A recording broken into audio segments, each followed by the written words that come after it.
Welcome, gamers, weebs, and nerds alike. With the success of the Fallout show, what better time than now to talk about the best Western RPGs of all time? There are a lot of games out there, so let us know in the comments what your favorites are. Make sure to subscribe for more geek content, and let's get into it. First up on the list, I have selected Faith Traitor Soul. This is a classic dungeon crawler game that combines elements of Diablo 2's gameplay with your character and their ever faithful pet companion. While this story isn't particularly engaging, the dungeon crawls themselves are actually quite exciting, and they keep you wanting to come back and delve even deeper into the abyss. This standalone expansion pack expands onto the first two Fate releases by introducing new races to play, as well as some fresh pet options. An added bonus to Fate the Traitor Soul is that it is actually kid-friendly, and it has a decent amount of playtime even for an older audience, so I would highly recommend giving this one a try. Next, we have Mass Effect 3. While I know ME2 story-wise is better and overall has a better side cast, I think the way ME3 wrapped up the trilogy, especially after all the fixes they made, was really well done. Seeing the culmination of all of your choices take fruit just really hit that spot. Getting all of the war assets was fun, and the missions were different and fun enough to keep you engaged. It also has the most polished gameplay out of the whole series, and obviously it looks the best as well. Seeing all of the races come together at the end in a huge space battle over Earth as you finally take it to the Reapers who have been hounding you since day one in ME1 was such a great moment. Now, is the ending perfect? No, but I think it's better than most people give it credit for, and the multiplayer was actually kinda fun. All around, I think this brings the game up to one of the best WRPGs of all time. Next up on our list, we have Disco Elysium. An unconventional pick for me personally, we have Disco Elysium.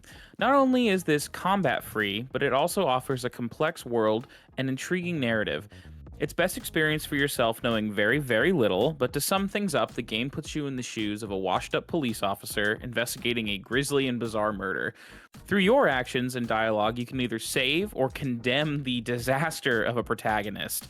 The writing is flat out fantastic, and the Final Cut version actually ended up bringing this over to consoles and brought worthwhile content such as full voice acting and new political vision quests. No two playthroughs of this game are going to be the same no matter what. The endless possibilities and freedom of choice is all part of the charm that makes Disco Elysium so great. The Witcher 3. This is a no-brainer, right? It's not only considered one of the best RPGs of all time, but one of the best games of all time. At the time, this was CD Projekt Red's magnum opus, a culmination of everything they've honed throughout the Witcher franchise so far, and boy does it show. The combat is good and it keeps you on your toes, actually having to learn some monsters' weaknesses and prepare for a battle a bit. The open world is massive, and yet it feels lived in and not full of repetitive, boring side quests. Each contract is a little bit new and different, and good lord, the story is outstanding.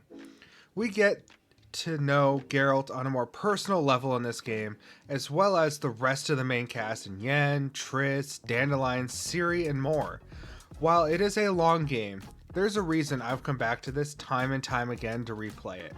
One is for the exciting story, and the other is for the immaculate and downright stunning DLC. All around, this makes for an amazing game, especially with the free next-gen update they made, and one of the best games out there. Next up on our list, we have Elder Scrolls V Skyrim. You can be anyone you want and do anything you want. Elder Scrolls V Skyrim is jam full of delirious license to properly live in its world. You can devote yourself to alchemy, go hunting for a Daedra heart, adventure your way to the top of the Companions Guild, or just wander around Skyrim making gold, harvesting wheat and potatoes. Sure, there is a threat of dragons appearing and throwing a wrench in all that, and that is inevitable, but despite that ever-present threat, your goals in Skyrim are just that, your own. Nothing forces you to accept quests, and the only limitations are some of the non-killable NPCs for important quests, a problem that another game later on this list does not have. This is a truly self-driven game that I have personally poured hundreds, if not thousands of hours into throughout its lifespan, so be sure to check it out. Next, we have KOTOR 2. Before Obsidian did Fallout New Vegas in 18 months, they worked on another franchise from another industry giant in BioWare in Star Wars Knights of the Old Republic. They were tasked with making the sequel to the critically acclaimed game in only 14 months. And what came as a result is one of the best Star Wars games and RPGs of all time. The dialogue is some of the best you'll find, and it improved on almost everything from the first game. The companions are all cool, minus Goto, and have some interesting story to them. The maps are all better and darker, which really helps encapsulate the tone set at the start of the game. The combat is improved with new powers and special classes. All around, the game is a testament to what Obsidian can do. Of course, there are issues with it, and it really should be played with the restored content mod, but aside from that, it is definitely a fun game, and you should really pick it up when you have a chance. Next up, I went with Cyberpunk 2077. Cyberpunk would not have made this list on its initial release date due to its famously poor launch state, but the improvements that CD Projekt Red have implemented throughout its lifespan have truly paid off. From the very literal game-changing 2.0 update to a beautifully polished expansion in Phantom Liberty, Cyberpunk 2077 has finally reached that wonderful state we had all hoped for back in 2020. Now that players can enjoy V's story without the threat of constant game-breaking issues, the dystopian adventure that always existed can shine much, much brighter. Night City is home to plenty of great world building, customization, characters, action, and style. If you've previously passed up on this title due to its launch date, I cannot recommend playing this wonderful game enough. So do yourself a favor and get into Night City. Baldur's Gate 3. Speaking of phenomenal stories, few can do better than the first game to win all major Game of the Year awards. We've spoken about this game in great length on this channel, and rightfully so. I wasn't expecting much when I initially saw it and started playing, but from the character creation screen to the very end of my first run, this game was something special. It really captures the D&D feel and allows you to go on a ridiculous adventure and practically do what you want. There's so much replayability, and Larion just keeps giving with patch after patch and update after update. When this game launched, I think it took people by surprise because it was a fully finished game for $60. That's it. No gotchas, no surprise paywalls or bugs, a fully realized game at launch. It did have its issues, but they were few and far between. Borislav did an amazing job with some phenomenal music, which is some of the best in gaming. Larion really proved that with enough passion, care, and hard work and respect for the community, you can make a phenomenal game. Next up for me on our list, we have Fallout New Vegas. Developed by Obsidian Entertainment and published by Bethesda back in 2010. Oh boy, let's dive into this. This game takes place in a desecrated United States after a nuclear war. The city of New Vegas managed to survive the war, mostly untouched and still operational, thanks in part to the Hoover Dam. There are two major factions that vie for control in these wastes: the New California Republic and Caesar's Legion.